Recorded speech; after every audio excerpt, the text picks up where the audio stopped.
All right, I just showed up to my shift, getting ready to go into my patient's room. First, I need to look at the doctor's orders, and the doctor ordered up a mental health assessment, abdominal, respiratory, and cardio assessment as well. So next, I need to gather my materials. I need to wash my hands. I need to provide privacy when I go into my patient's room, and then I need to lift the bed up to a suitable height for me. And then finally, I need to tell my patient about the assessments we were doing. So let's go into my patient's room. Hello, man, come in. Yep. All right, my name's Gabe. I'll be your doctor today. Can you give me your name and date of birth? It's Braden Estes, 02/02/95. Excellent. So today we'll be doing 4 assessments. One will be the mental health assessment. Next will be the cardio and respiratory and abdominals. All right. So next I will go into or evaluate my patient. I'll look at as if he's well dressed, appropriate for the weather outside, if he is well hygiene. I would assess whether he was cooperating with me, his speech, his level of arousal. Is he quick when I talk to him, or is he kind of slow? And then finally I would go into the JMOC. And then first I would ask J is the judgment, and I would ask him such as scenario question and a goal. So what would you do in the case of a fire? Call 911. All right, and then do you have any goals this year? Trying to make it through my 3rd year medical school. Excellent. Next I'll go into orientation. That's a person, place, and time and situation. Do you know who the president is? Donald Trump. All right, do you know where you are right now? I'm at the hospital. You know what time of year it is? It's summertime. Summertime. And then when were you born? February 2nd, 1995. Excellent. Next I will go into memory, which is the immediate, reactive, and then remote. So immediate, I'd ask him to repeat me. Can you repeat me 4, 5, 6, 7? 4, 5, 6, 7. And then reactive is whether what was the weather like yesterday? Sunny. Sunny. And then I would ask him such as for the remote, maybe when he graduated college. When did you graduate college? 2017. All right. And then next I would go into his alertness. That would just be an assessment. If he's alert and oriented and responding to me. And then next I'll go into speech, whether his speech is fluent, whether he's slurred, anything like that. So now I will go into assessing his cranial nerves. First, I would ask him to close one nostril of his nose, and ask him to smell a certain fragrance, such as alcohol swab. Have him close his eyes and see what he smelled. Smells like garlic. Garlic, excellent. And that'd be the olfactory. Next is the optic nerve. I'd have him have him look straight at me and assess his.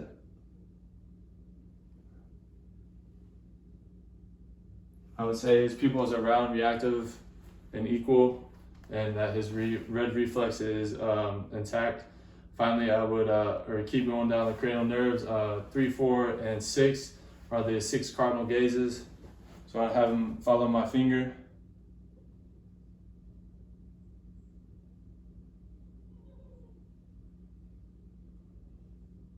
Excellent.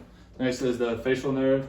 I'd have him smile, frown, raise his eyebrows, puff his cheeks.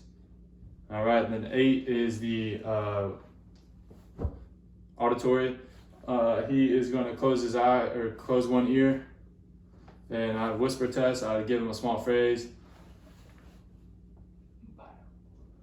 Pineapple. All right, excellent. So now 9 and 10, I would have him stick out his tongue and say ah. I'd make sure his pharyngeal is in the midline. And then 11, I'd have him raise his shoulders. Don't let me push down. Excellent. And then 12, I'd have him stick out his tongue and say 9. 9. Tight. Dynamite. All And right, let's check. We were checking for tremors. And then next, I'll go into the cardiovascular. I'd have my patient take off his shirt, provide him with any privacy or gown. The way his chest is the only thing showing. I would look for any scars, lesions, anything like that. I'd palpate his chest, look for any lumps.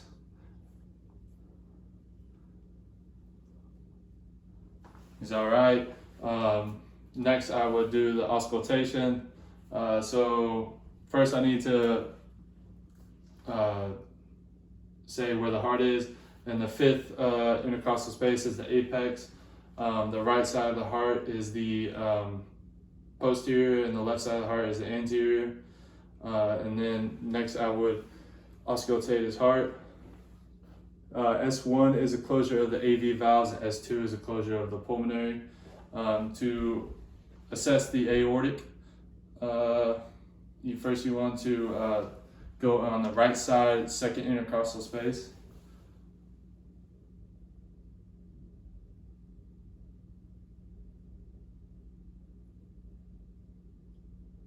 And then you want to move to the left side to assess the pulmonic.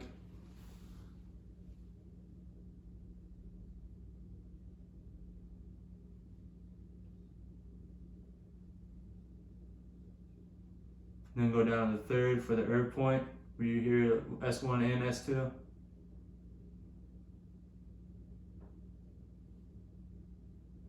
Down to the fourth for the tricuspid.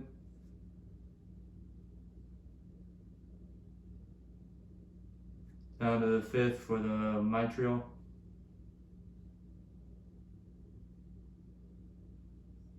Excellent. So now we'll go into the pulses. First, you want to do the carotid, which I'm only going to do one side for video purposes. Normally you would do both sides. And then I go to the brachial.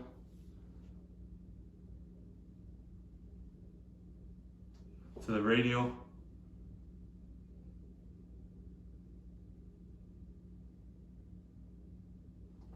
To the popliteal.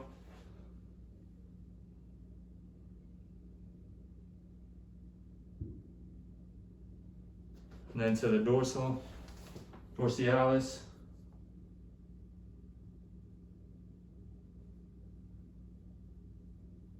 And then to the posterior tibialis.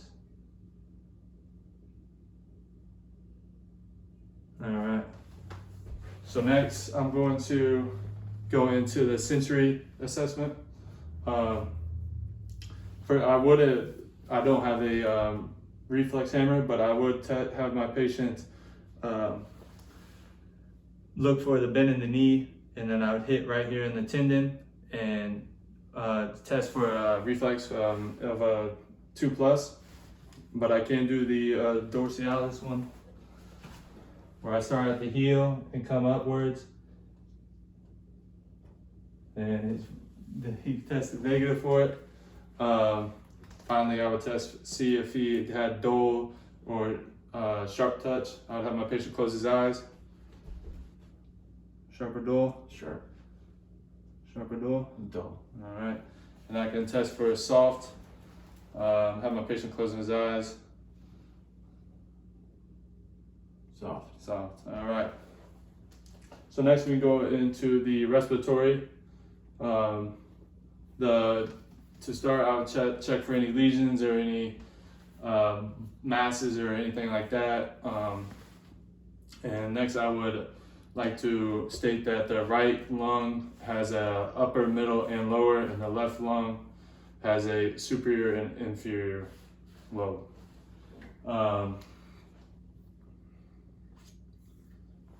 So after I palpate it, check for any masses.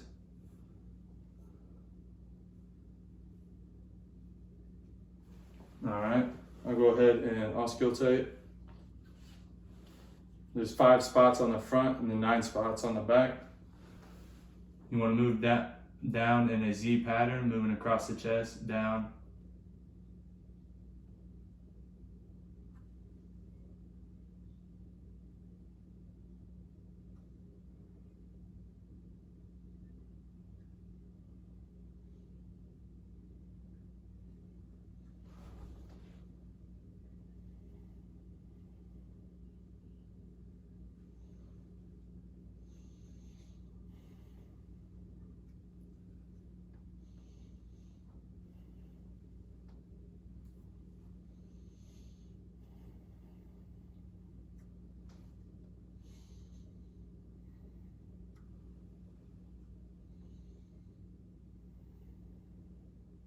Excellent. Normally you would want to wait a full inspiration, expiration, but for the video's sake, I'm just going to show you the route on the posterior side. So if my patient wants to rotate, so first you would start, check for any lesions or masses or scars, anything like that. Next you would palpate it, make sure the back is lateral or bilateral and symmetric. Alright, then next I will do the auscultation. First you want to start up here, there's 9 spots, and then you move as so.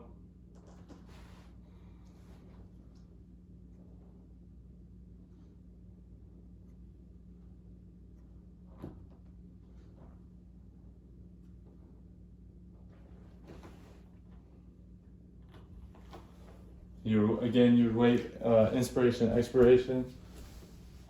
Next we would test for tactile fermentus. By doing this, I'm gonna have my pinkies on them, and I'm gonna have my patient stay 99 as I move my hand. This is testing for any air or water or fluid in the lungs. So whenever my hands move, we say 99. 99, 99, 99, 99, 99, 99, 99. All right. So now we're gonna test for. I have my patient take a big breath and exhale. Just test for chest cavity.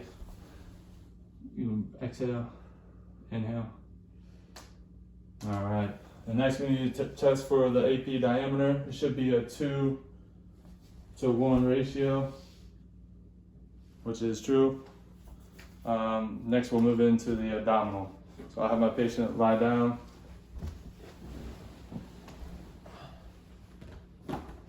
I need to check for any lesions, scars, any hernias, anything like that. Let's retract. I'll have my patient stand up. Sorry, patient.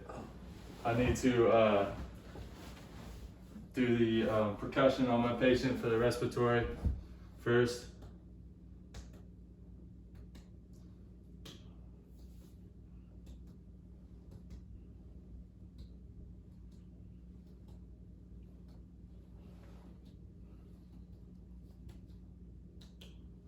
All right, when you're doing the percussion, you want to avoid the scapula or the spine. That way you don't have any dull sounds. I'd have my patient lie back down and check for any hernias, lesions, scars like that. Next, I need to auscultate first because we don't want to cause any false bowel movements when you palpate it. First, you want to start in the right lower quadrant first because that's where the most active bowel movement is. So we'll go ahead and auscultate. So normal bowel movements is 10 to 30. Hypo is less than 10, and hyper is more than 30.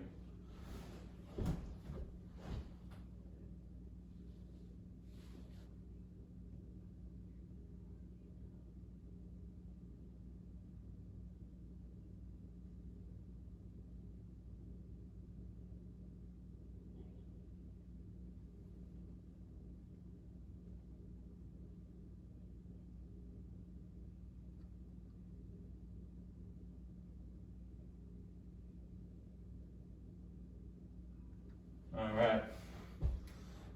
So you had normal bowel movements. Next, we want to do a light and deep palpation, as well as we need to know whether or where certain organs are in the quadrants. So first, you want to start again in the right lower quadrant, and then this quadrant, you will have the cecum and appendix. In the top or the upper right quadrant would be the liver and gallbladder. In the upper left quadrant would be the stomach and spleen. And then the right lower quadrant would be the descending and sigmoid colon. All right. So now I want to do the percussion, whether we're testing for tympany or dullness.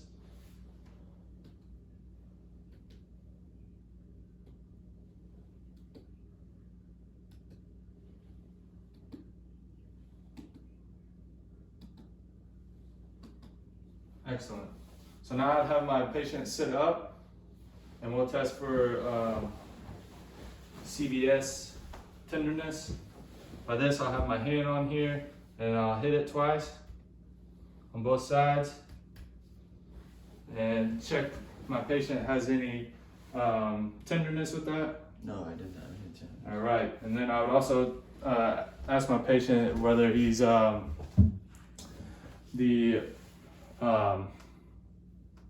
neurovascular questions, the 5 Ps, whether he's experiencing any pain, No.